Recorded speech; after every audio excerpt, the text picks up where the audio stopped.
Bharati cements లో CID సోదాలు నిర్వహిస్తున్నారు. అసలు ఏం జరిగింది అనే విషయాలు అయితే తెలుసుకుందాం. దీని గురించి అయితే మాట్లాడేందుకు ప్రస్తుతం మనతో పాటు సీనియర్ జర్నలిస్ట్ జయదేవ్ గారు ఉన్నారు. నమస్తే అండి. నమస్తే ప్రశాంత్. సార్, ఏంటి సార్ భారతీ సిమెంట్స్ లో సిఐడి సోదాలు నిర్వహిస్తున్నట్లు తెలుస్తుంది. అసలు ఏం జరిగింది? యాక్చువల్గా ఈ లిక్కర్ స్కామ్ ఏదైతే ఉందో అది పెంట అయిపోయింది. యాక్చువల్గా వాళ్ళు అంత అనుకున్నారో లేకపోతే అంత వదలే ఏముందిలే అని అనుకున్నారో, మొత్తానికి లిక్కర్ స్కామ్ ద్వారా భారీ స్కామే చేశారు. ఏదో పేదలకి తక్కువ రేటుకి అందిస్తున్నాం అన్నట్టు చెప్పి కేవలం క్యాష్ అండ్ క్యారీతోనే ఎవ్వడికి రిసీప్ట్ కానీ జిఎస్టీ కానీ ఏమీ లేకుండా ఎవరు వెళ్తారు? ప్రభుత్వం సంబంధించిన లిక్కర్ షాప్ కాబట్టి ఎవరు కూడా దాని మీద రైట్స్ కూడా వెళ్ళేవారు కాదు. సో ఆ డబ్బునంతా కూడా రకరకాల విషయాల్లో రకరకాల వ్యవహారాల్లో ట్రాన్స్ఫర్ చేశారట.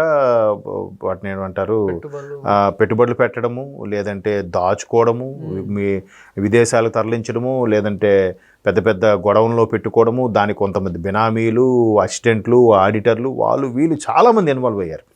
ఈ సిట్ అధికారులు ఏదైతే ఉందో వీళ్ళు కూడా కొంత ఎంక్వైరీలో కొంతమంది పోలీస్ ఆఫీసర్లు కూడా ఇన్వాల్వ్ అయ్యడం, వాళ్ళని ఎంక్వైరీ చేయడం.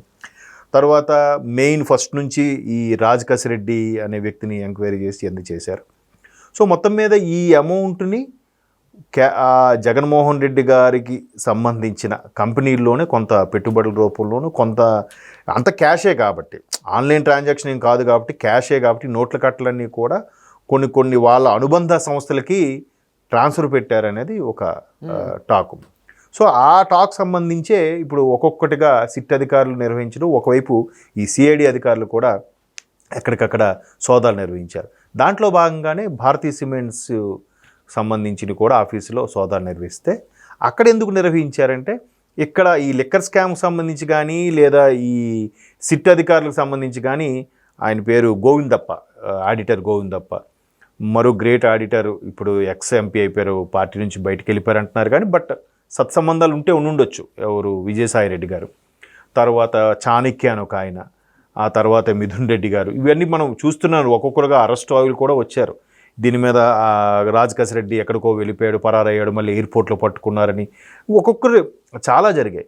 అయితే ఇప్పుడు ఏదైతే లిక్కర్ స్కాముల ద్వారా, కొన్ని రకాల స్కాముల ద్వారా తీసుకొచ్చిన అమౌంట్ని దాన్ని ప్రాపర్గా వినియోగించుకోవాలనేది వాళ్ళ కాన్సెప్ట్. ఎందుకు ప్రాపర్గా వినియోగించుకోవాలనుకుంటున్నారంటే, నేను అనుకోవడం ఆయన మీద ఇప్పటి నుంచో కేసులు ఉన్నాయి. జగన్మోహన్ రెడ్డి గారి మీద ఇంచుమించు 12 ఏళ్ళుగా 13 ఏళ్ళుగా బెయిల్ మీదే ఉన్నారు.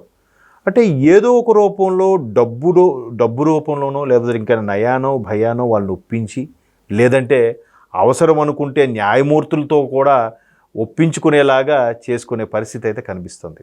ఎందుకంటే గత 10 ఏళ్ళుగా తీసుకున్నా కూడా కొంతమంది హైకోర్టు న్యాయమూర్తులు కానీ, సుప్రీంకోర్టులో ఉన్న కొంతమంది కానీ ఎందుకు బెయిల్ ఇచ్చారు, ఎందుకు బెయిల్ కొనసాగిస్తున్నారు, ముందస్తు బెయిల్కి వెళ్తే వాళ్ళు ఎందుకు శాంక్షన్ చేస్తున్నారు, వీళ్ళని ఎవరిని పట్టుకుంటే, ఏ ఛానల్ పట్టుకుంటే పని అవుతుంది అనేది పెద్ద క్వశ్చన్.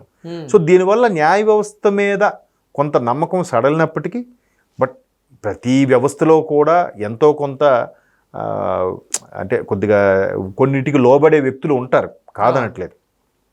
సో ఇప్పుడు ఈయన అన్నేళ్ళుగా బెయిల్ మీద ఉండడం, కొంతమందికి బెయిల్ ముందుగా రావడం, ఇదన్నీ చూస్తే దానికి తార్కాణంగా, దానికి ఎగ్జాంపుల్గా ఢిల్లీలో ఏదైతే సుప్రీంకోర్టు వర్మ ఎవరో ఉన్నారు జస్టిస్, ఆయన ఇంటి ముందు కాలిపోయిన నోట్ల కట్టలు దొరకడం, అది పెద్ద వ్యవహారం అవడం, ఇప్పుడు ఆయన మీద అభిశంసన తీర్మానం ఏదో వేయడం, అంటే ఆయన పూర్తిగా న్యాయ వ్యవస్థ నుంచి తొలగించేలాగా ఒక ఏదో ప్రక్రియ నడుస్తుంది పార్లమెంట్లో కూడా.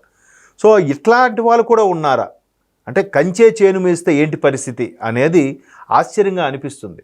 బట్ న్యాయ వ్యవస్థలో కూడా చాలా జాగ్రత్తగా ఆచితూచి అడుగులు వేయడానికి కారణం ఏంటంటే, వాళ్ళు ఎప్పుడూ ఒకటి నమ్ముతారు, అంటే ఎంత నేరాలు చేసినోడైనా తప్పించుకోవచ్చు కానీ ఒక మంచివాడు శిక్షింపబడకూడదు అనేది వాళ్ళ కాన్సెప్ట్.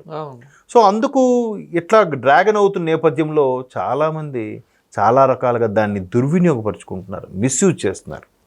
సో దాంట్లో భాగంగానే ఇవన్నీ బయటకు వచ్చాయి. ఎవరు, అదే బాలాజీ, గోవిందప్ప, చాణక్య కానీ, విజయసాయి రెడ్డి గారు, ఆ తర్వాత రాజ్ కసిరెడ్డి. సో అంటే వీళ్ళందరివి తీసుకున్నవన్నీ కూడా ఎక్కడెక్కడో దాయడానికి కారణం ఏముందిలే, మనిషి అనేవాడికి ఎక్కడో ఒక దగ్గర లొంగిపోతాడు కదా, అవసరం అనుకుంటే 100 కోట్లు ఇద్దాం, ఒక 1000 కోట్లు ఇద్దాం, మన మీద ఉన్న కేసులన్నీ కొట్టేసేలాగా. ఇప్పుడు ఇదే జగన్మోహన్ రెడ్డి గారి వ్యవహారంలో ఒకప్పుడు ఐఏఎస్ ఆఫీసర్ శ్రీలక్ష్మి గారు కూడా కేసులు అనుకొని చాలా తిరిగారు ఆవిడ. తిరిగిన తర్వాత ఏది అప్పుడు 16 నెలలు 18 నెలలు ఆయన జైల్లో ఉన్నారు కదా జగన్మోహన్ రెడ్డి గారు. అప్పుడు ఆవిడ అంత తిరిగినప్పుడు ఆవిడ కూడా ఒక రకమైన టెన్షన్కి లోబడి మానసికంగా కుంగిపోయి చాలా పేషెంట్లా తయారయ్యారు. సో మెల్లమెల్లగా ఆవిడ మీద ఉన్న కేసులు కూడా తప్పించబడ్డాయి. ఎలా తప్పించబడ్డాయి? ఎలాగ మరి ఆవిడ మరలా విధుల్లోకి వచ్చేసారు?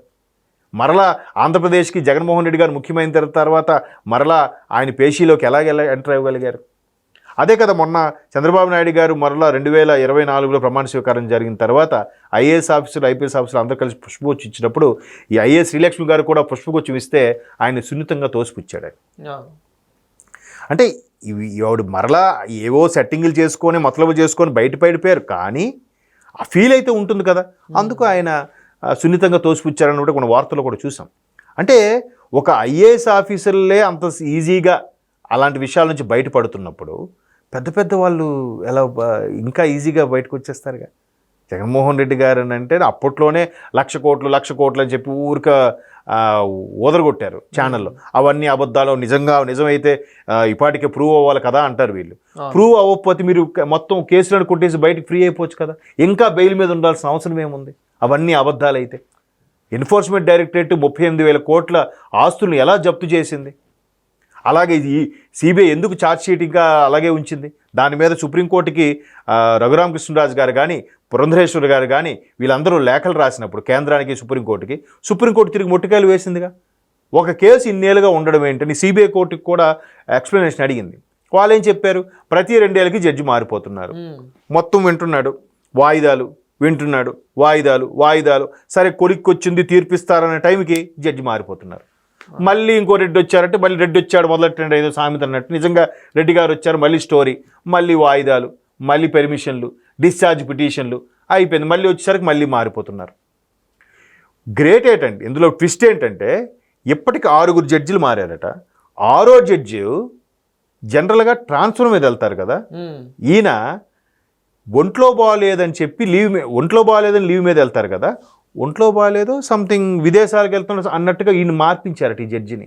ఓకే, అంటే ఎంత ఇదిగా ఇన్ఫ్లుయెన్స్ చేశారో చూడండి. మొన్న ఒక ఆయన దీని మీద జగన్మోహన్ రెడ్డి గారి ఫైల్ మీద ఒక అరగంట ఎక్స్ప్లెనేషన్ ఇచ్చాడు. యూట్యూబ్లో వీడియో ఉంది, నేను మీకు చూపిస్తాను. అంటే మన కోర్టులు వ్యవహారాలు మనకు తెలియదు, ఆయన ఒక లాయరు, ఆయన ఎక్స్ప్లెయిన్ చేశాడు. ఓకే, 5 జడ్జిలు 2 ఏళ్ళ తర్వాత ట్రాన్స్ఫర్లు అయ్యారు. 6వ జడ్జి ట్రాన్స్ఫర్ అవ్వకపోయినా ఆయనకి ఇప్పుడు ఒంట్లో బాగాలేదని చెప్పి సిక్ లీవ్ పెట్టాలా? అలాగేం లేకుండా ఆయన కావాలని పెర్మిషన్ రెస్ట్ తీసుకుంటానో పెర్మిషన్తో వెళ్ళిపోండు అని చెప్పారంట ఆయనకి. ఎక్కడ అథారిటీ వాళ్ళు, మెయిన్ ఈ న్యాయమూర్తులందరినీ నియమించే అథారిటీ వాళ్ళు ఆ విధంగా చెప్పారంట. అంటే ఎవరిని మేనేజ్ చేస్తున్నారో చూడండి. సుప్రీంకోర్టు కొలిజియం ఏదో అంటారు కదా, వాళ్ళని కూడా మేనేజ్ చేసేస్తున్నారంటే ఇంకా ఏముంది చెప్పండి. అందుకే ఇదే అంటే డబ్బు సంపాదించుకుంటే అదే మనకి గోడలా కాపాడుతుంది అనేది వాళ్ళ సిద్ధాంతం. సో అలా తీసుకొచ్చినవి అన్ని కంపెనీలు అన్ని దగ్గర పెట్టుబడులు పెడుతున్నారు. మరి ఏం జరుగుతుందో తెలియదు. అది. Thank you sir. Thank you.